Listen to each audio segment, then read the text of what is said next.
안녕하십니까. 세상 읽어주는 남자 이상훈입니다. 오늘은 인텔이 AMD, 엔비디아의 역습을 가한다는 주제로 한 말씀 드리겠습니다. 최근 인텔 CEO 펩 겔싱어가 인텔 이노베이션 데이를 통해서 엔비디아 젠슨항이 들었으면 뜨끔할 얘기를 했습니다. 겔싱어가 바로 무어의 법칙이 여전히 살아있다고 했기 때문인데요. 이 무어의 법칙은 이 반도체 직접 회로의 성능이 2년마다 2배로 증가하는 대신 비용은 생산성 증가로 절반으로 떨어진다는 게 핵심입니다. 아시다시피 엔비디아의 젠슨항은 무어의 법칙은 완전히 끝났다고 했습니다.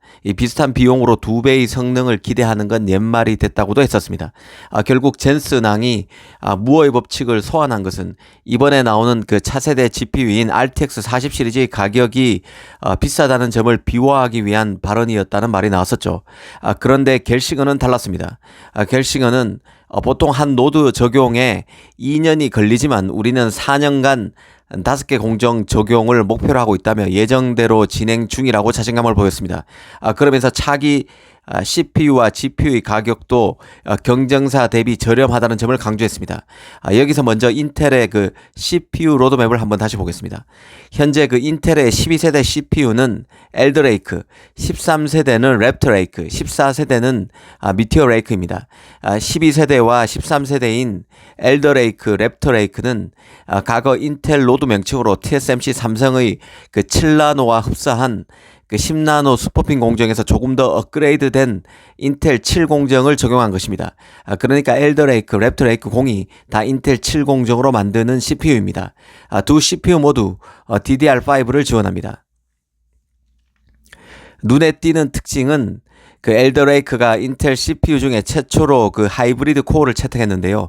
이 랩터 CPU도 마찬가지로 하이브리드 코어를 적용한다는 점에 있습니다. 하이브리드 코어는 이 고성능 퍼포먼스 코어와 저전력 고효율 에피션트 코어가 함께 들어가 있습니다. 강력한 처리 성능을 요구하는 작업은 퍼포먼스 코어가 처리하고 단순한 작업이나 명령어 등은 에피션트 코어가 따로 맡아 처리합니다. 이 때문에 시스템 전반의 소비 전력 대비 효율을 끌어올릴 수 있습니다.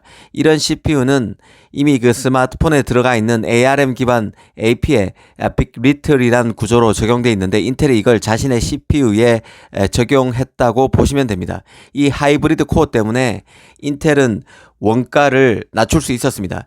비용에 직접적 영향을 미치는 전력 효율을 좋게 만들고 이 다이 사이즈도 이전보다 작게 만들 수 있기 때문입니다.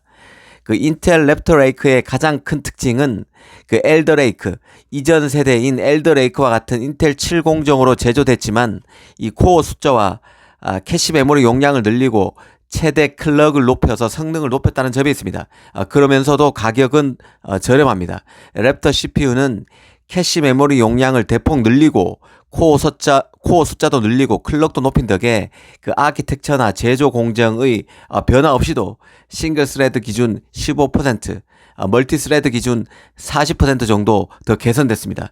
하지만 최상위 모델의 가격을 동결해서 가격 경쟁력도 갖췄습니다. 이 인텔 경쟁사인 AMD의 라이젠 7000 시리즈 같은 경우는 가격이 부담스러운 수준까지 올라서 AMD와 인텔의 입장이 바뀌었다는 얘기까지 나오는 실정입니다. AMD는 가성비에서 뛰어난 프로세서를 만드는 업체로 잘 알려져 왔었는데요. 이제는 입장이 달라졌다는 뜻이죠. AMD도 인텔의 이 가성비 높은 프로세서 출시에 바짝 긴장해야 할 판입니다. GPU에서도 인텔은 예의 무어의 법칙이 살아있다고 할 만한 경쟁력 있는 제품을 보여줬다는 평가를 받고 있습니다. 독립형 GPU인 아크가 가격 측면에서 확실한 장점이 있다는 것인데요. 일전에 소개해 드린 적이 있는데 인텔의 독립형 GPU 사업이 시작하자마자 시장의 우려를 받아왔었습니다. 심지어 인텔이 무려 21년 만에 재진출한 독립형 GPU 시장에서 사업을 대거 축소할 수 있다는 얘기까지 돌았었고 이를 소개해 드렸었죠. 이 겔싱어가 추가로 퇴출되는 사업이 있다고 밝히면서 독립형 GPU 시장이 그 대상이 될 수 있다는 관측이 많았었는데요. 인텔이 이를 직접 부인했고 겔싱어도 이를 부인했습니다. 실제 그럼에도 GPU 분야에서 권위를 인정받고 있는 존 패디 리서치의 존 패드 같은 이는 인텔이 독립형 GPU 시장에서 재진출을 발표한 이후 35억 달러를 썼지만 그 성과가 미흡하고 앞으로 추가적인 투자가 불가피해서 이대로는 인텔의 손실이 급격히 늘어날 것으로 단언하기도 했습니다. 그러면서 인텔이 독립형 GPU 시장에서 털고 나올 확률이 절반 정도 50%는 된다고도 했었는데요. 하지만 인텔이 인텔 이노베이션 데이를 통해서 내놓은 독립형 아크 제품은 호평을 받고 있습니다. 경쟁사 대비 낮은 가격과 높은 성능으로 탑깃을 잘 잡았다는 평가를 받고 있습니다. 시장에서는 인텔이 하이엔드 대신에 미들급 GPU를 먼저 공개하는 파격을 보였다는 얘기가 나오고 있는데요. 특히 최근 엔비디아가 RTX 40 시리즈를 내놓으면서 너무 비싼 제품이라는 평가를 받은 것과는 대조적입니다.